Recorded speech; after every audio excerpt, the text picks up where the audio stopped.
हम चाहे जितना प्रयास कर ले अपने मृत्यु को बचाने का, लेकिन मृत्यु को बचा नहीं सकते। मृत्यु अपना रास्ता ढूंढ ही लेगी। हम बड़े होकर पैसे वाले बनेंगे कि नहीं, नहीं पता। हम डॉक्टर इंजीनियर बनेंगे कि नहीं, नहीं पता। हम अच्छे इंसान या बुरे इंसान बनेंगे कि नहीं पता, लेकिन हमारी मृत्यु आनी है ये निश्चित है। मृत्यु को कोई नहीं टाल सकता। एक बार यमराज गए कैलाश पर्वत महादेव से मिलने के लिए।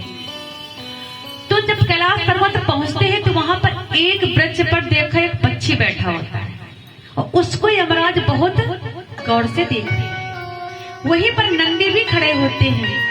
नंदी देख रहे हैं कि यमराज इस पक्षी को इतने गौर से क्यों देख रहे हैं। और यमराज इसके बाद वो महादेव से मिलने के लिए चले जाते हैं। यहाँ पर नंदी सोचते हैं कि यमराज की दृष्टि जिस पर पड़ जाती है वो व्यक्ति चला जाता है। जरूर इस पक्षी को यमराज लेने आए, तभी इससे गौर से देख रहे हैं। अब हमें इस पक्षी को बचाना चाहिए।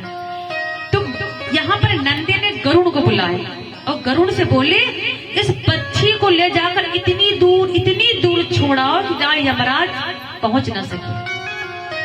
गरुड़ ने उस पक्षी को लेकर के दूसरे द्वीप में जाकर के छोड़ा, बहुत दूर एक वृक्ष में जाकर के उस पक्षी को बैठा दिया कि ताकि यमराज इसको मार ना पाए। इधर जब यमराज वापस आते हैं तो क्या देखते हैं, पक्षी तो है ही नहीं। नंदी कहते क्यों, तुम क्या सोचते थे उस पक्षी को मार दोगे?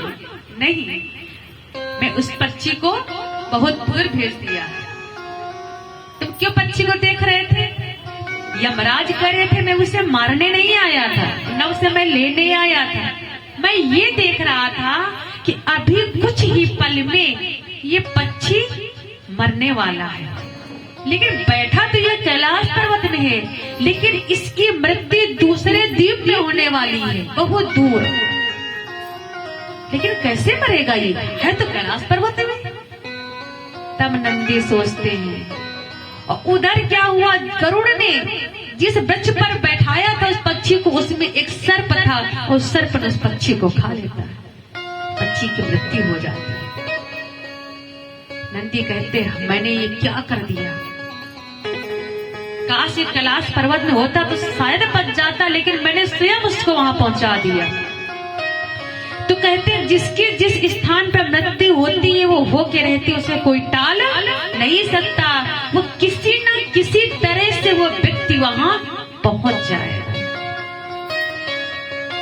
कोई मृत्यु को नहीं टाल सकता। तो यहाँ पर बहुत सोच रहे थे, अपने मृत्यु के सारे उपाय बंद कर लिए, लेकिन क्या बच पाए? हिरण्यकश्यप ने कितने वरदान मांग लिए थे, क्या बच पाए? तो कहते हैं हमें पता चल जाए कि मृत्यु आने वाली है, मृत्यु को बचाना नहीं चाहिए बल्कि मृत्यु को सजाना चाहिए। जैसे परीक्षित ने अपनी मृत्यु को सजाया, पता चला कि हमारी मृत्यु है तो आराम से भगवान के सानिध्य में बैठ गए, सब कुछ मोह माया सब त्याग करके। तो मृत्यु को बचाने का नहीं, मृत्यु को सजाने का प्रयास करना चाहिए।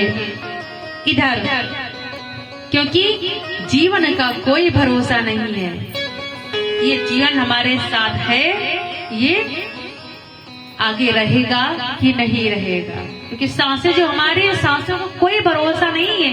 अभी तो हम अच्छे सांसें ले रहे हैं, पता नहीं सांस वापस आए कि ना आए। तभी तो कहते हैं श्वास श्वास में हरि बसे और व्यथा श्वास न होए, और पता ना इस सांस का आवन होए न होए, आमन होए न होए, कोई भरोसा नहीं।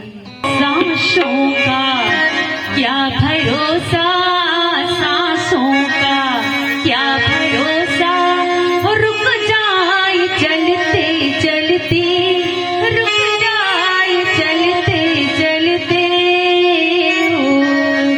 जीवन है एक ज्योति, जीवन है एक ज्योति, बुझ जाए जलते जलते,